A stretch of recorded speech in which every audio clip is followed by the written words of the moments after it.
My suspicion is we have an issue between the breaker box and our disconnect. The insulation is not well covered by the outer jacket. I think we have a pretty poor setup here. Right now we're heading to a property that I really know very little about, whether it's commercial or residential property. We're going out to do an overall inspection on this system, and I'm under the impression it is for either a building sale or a building purchase, just based on experience and from the summary I've seen written in the ticket. So we're going to go out there, we're going to look over this entire system. We'll look over all the heating components, we'll look over all the air conditioning components. And this particular call is just going to be about diagnosis, unless they decide to approve any repairs right there on site. Typically these calls lead to a list of anything I would find that I would recommend to be taken care of. And when it comes to that situation, I will list it in order of importance of the issues that are keeping the system from operating currently. And then from there, I will trickle down to impending failures, other maintenance related issues such as dirty coils, whether that's an outdoor coil, a dirty evaporator coil, dirty blower wheel, a lot of things like that. So this would be a good opportunity just to look over an entire system that we never had eyeballs on before and have the first chance to do a complete assessment. I like to document anything I work on. That way, if I forget about something along the way, if I've got any questions the next day, I like to have as much information as I can so I know exactly what I'm looking at. So what we've got here is, looks like we've had an addition to the back part of this house at some point in the past. I'm not exactly sure when. So we've got a 16-year-old 2-ton, and this is actually an upflow. So I haven't located the furnace for this yet. I'm not sure whether it's in the attic or whether it's in a closet inside. We'll find that out soon. This is the main system for the main part of the house. It is a 2018 model unit that is located in a closet in the garage, and it's a downflow, which means it's feeding, the airflow is going to be forced down into the plenum in the slab and come up from boots in the floor. And right now, I just want to make sure, this is one of the biggest parts of safety, is a good functioning disconnect. So I want to evaluate these. Lots of spiders. I'm not scared of spiders, luckily. If a snake jumps out, we'll talk.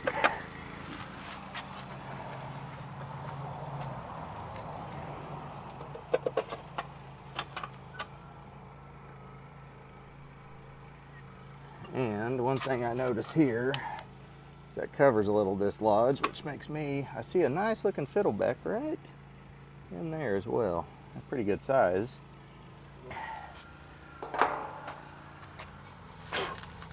Here I was laughing about not being scared of spiders and run into a fiddleback. This right here, I do not like. We've got a junction made here within the disconnect. It's got wire nuts tying those together. I'm not going to sit here and tell you that's going to cause a giant issue. I'm not going to tell you it's going to cause a fire, but the more wiring connections you have in a system, especially on your high line side, something I would recommend to take out, because I could cut 2 inches off of this car flex here to pull the extra wire I would have needed to get that up under the lug safe and sound.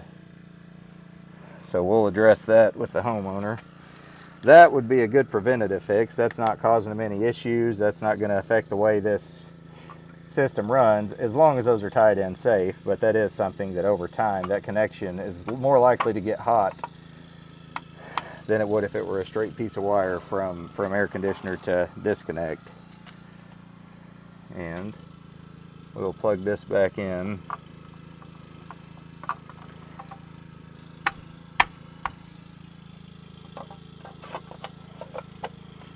And this here, you can tell this system is not ran this summer. I would tell you.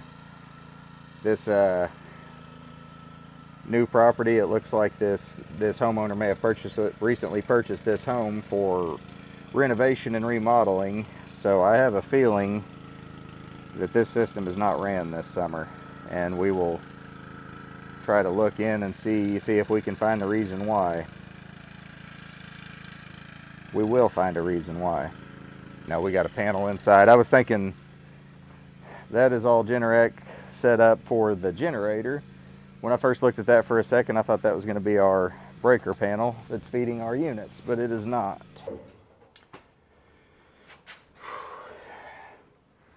I am not an electrician, but this does appear to be a 200 amp panel. Don't take my word for it. I see no big cause for concern. It obviously has some age on it, but that is not within my wheelhouse to determine. I'm just looking for, we got AC from 20 to 22. According to this, we very well may have a jacuzzi tub tied in with the air conditioner, which would not be acceptable if that's the case. I think we got microwave and AC. What does that say? So 23 to 25. I think we have a pretty poor setup here. So this here, okay, this is a double pole 30 for an air conditioner, I'm understanding. So then 20 to 22, that's a double pole. Okay, so this may be fine. I would have to read a code book and see to have a definite answer on that. This breaker panel definitely outdates my career. This is pre HVAC career for me. But I got plenty of people I can talk to, great team within the company that can answer anything needed.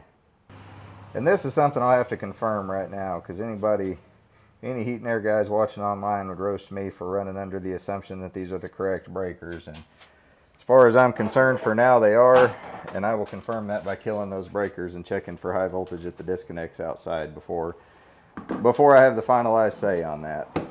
Here we have a downflow carrier system.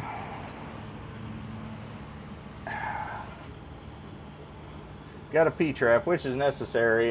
This is going to be a negative pressure coil, so a P-trap is absolutely necessary on this. We do see a lot of instances where P-traps are installed in positive pressure coils when they do not need to be, and that's a good point for maintenance. This P-trap here is absolutely necessary for this unit to have proper drainage, and at the same time, this is where your clogs are going to start most of the time. So what I would do during a maintenance is I would make a cut right here, blow straight through with nitrogen all the way through my drain line. I would also have this door off and pour water straight to my evaporator pan to make sure that we are free flowing from the outlet of the coil all the way to the termination down in the floor. See, looks like a new line set was pulled when they installed it, which is great, because a lot of times these line sets down in the slab, we're never able to trace them. And we do see some refrigerant leaks from time to time, and those old line sets have been buried in concrete and dirt for decades. Overall, plenum seems to be in great shape, at least from the closet side here.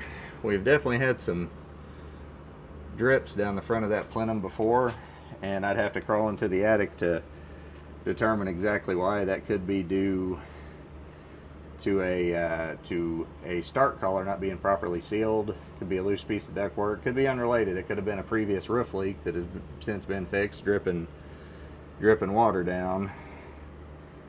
And I bet that's an old problem, because I've got water spots on the plenum. You look at the system, which was installed about 6 years ago. I see no water spots dripping down the system anywhere. So I think that problem has been resolved, but we'll double check that from the attic.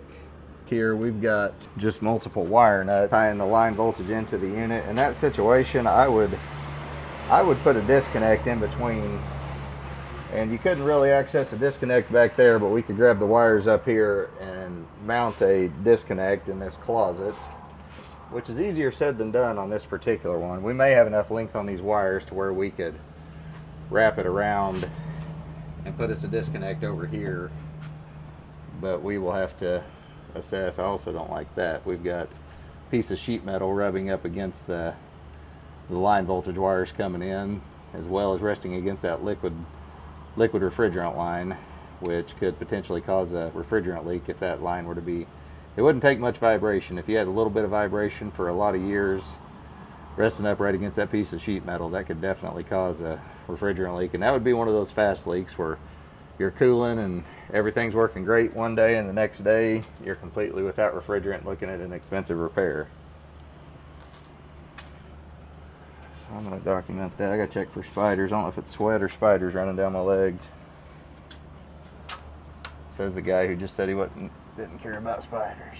And we do also offer plumbing, so anytime I come out, if I see a hot water tank, I'm just going to get any information in case the homeowner were ever to need our plumbing services. Our plumbers could have a little bit of documentation on what they were looking at and not have to come out here blind. Now I'm going to get into the attic.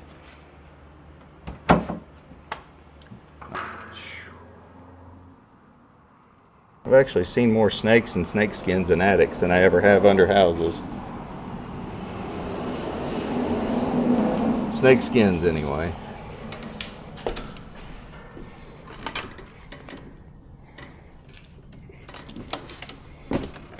So right now, my biggest goal is to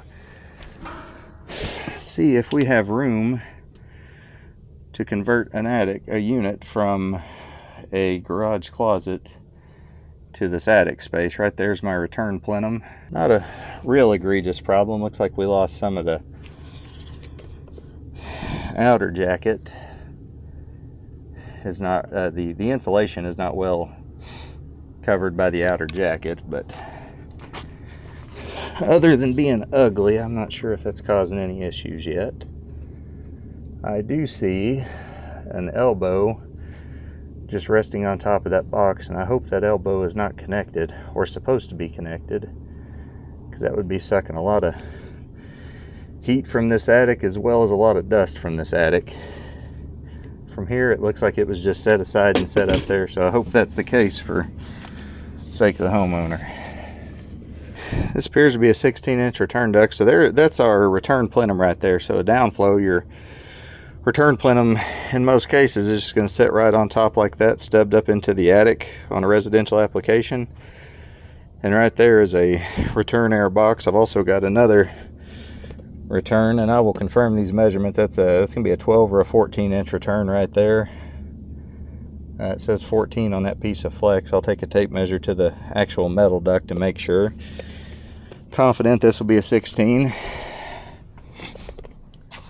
We've got a decent amount of space I haven't quite shown y'all yet, and I will here soon. I think there's a spot behind me we could actually stick a furnace without killing the guys that are going to be installing it.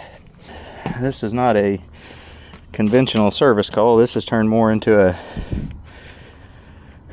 a call that a comfort advisor would be on, looking at solutions for relocating a system from its current closet location to this attic space. And a lot of times these are kind of, in this situation a lot, we have to break bad news to a homeowner that they do not have the attic space for converting the system as they wish. But in this case, I think I see a way to make this happen. It's not going to be the easiest system to work on in the world, and even as a technician, I'm going to be wiping a lot of sweat off my brow anytime I make a trip up here, especially during the summer. But that's part of the nature of this trade, is we're going to sacrifice our own comfort for 8 to 12 hours a day throughout the summer to make sure that our clients are taken care of and that they are comfortable within their own home. That's our main goal. System here. Now, this is not the system that we were called in about today. There were no reports of any trouble, no breakdowns, no issues with cooling on this. But anytime we go on a property, we like to get the information just in case the homeowner were to call us out, say in 2 weeks, on the piece of equipment that we did not look at, we would have an idea as to at least what we're looking at. We've got room to move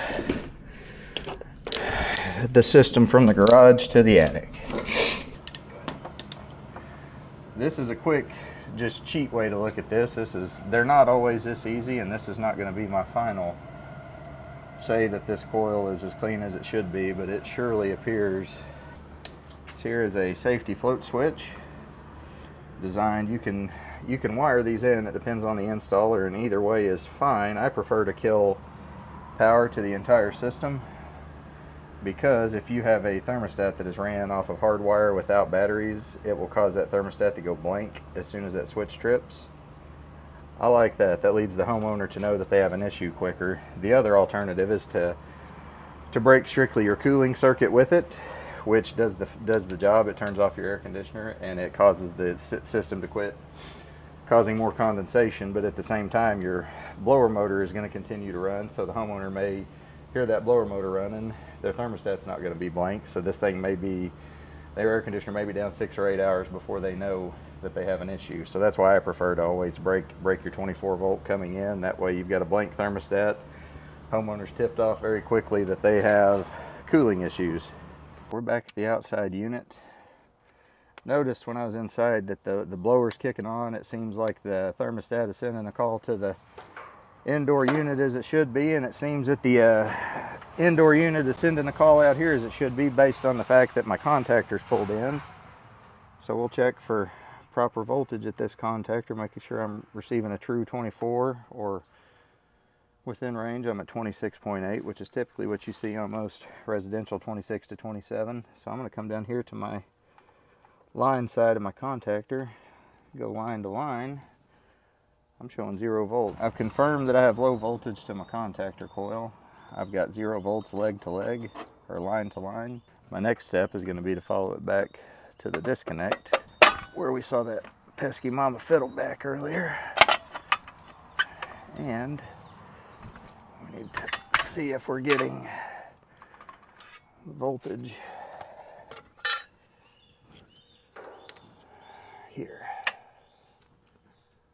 I'm showing 0 volts line to line, 0 volts at line to ground, 0 volts at line to ground, which from there it's going to go back to the breaker panel. And since I've not determined where our issue is, I'm going to leave this in the off position, because so far I'm under the assumption, well, not the assumption, from what I've diagnosed so far, my suspicion is we have an issue between the breaker box and our disconnect. So at this point with this system, we know we have no voltage coming to our disconnect.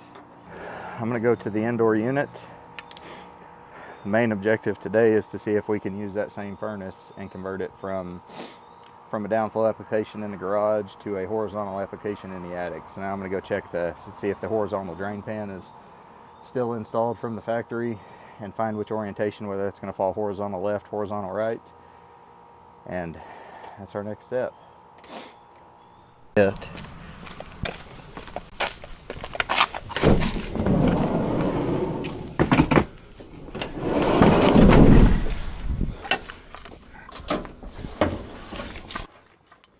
This system is currently not running. Going to have an electrician come out to see why we're not getting any voltage to our disconnect from the breaker panel. Before I say everything is good, I at least want to throw a gauge on it. I'm not going to be able to watch the system run and know what my pressures are actually doing. But if I'm holding somewhere around 200 psi while it's sitting idle, that tells me there's likely not a massive refrigerant leak, if any leak at all. Boom. So we're holding about 275 sitting idle. Like I said, I can't promise we don't have any kind of refrigerant issues, but that right there tells me that we are most likely at least somewhere within range of where we should be. So yeah, that's great. This call turned out to be an estimate for flipping a system that is currently in a downflow application in the garage, feeding the air through the ductwork in the floor. we're wanting to do away with that, use concrete to fill in the downflow plenum, fill in all 13 floor boots, and get to the attic. Cut in 15 supply boots up in the attic. We'll be able to reuse the existing returns. Overall, system's in pretty good shape for a 6-year-old system, so our hope is to reuse this same system. Confirmed our refrigerant size, line size is good. Our wire size seems to be where it should be. This ought to be a call that we can do pretty effectively. Turn into a good install job. It's one I would personally like to do if I were an installer, because this attic, there's no belly crawling, and you don't run into that very often on a house from the 80s. So that's very nice. So the next steps, I'll have to, I took a bunch of pictures and put duct sizing what I think everything would need to be, but I'll have to take that back to the computer, get in front of a duct calculator, and confirm that my calculations are right. And if they're not, I'll adjust what I wrote so far in the field, make sure that we have proper CFM to each room, each boot, and we had plenty of space in the attic for the unit, so that was good news. Overall, very glad we're able to make it out here, able to confirm that this is something that is possible. We'll just have to look into a couple things as far as using this existing unit, get back to the drawing board and get some numbers put together for them. Very glad we're able to do this one, and up and out of here and on to the next one.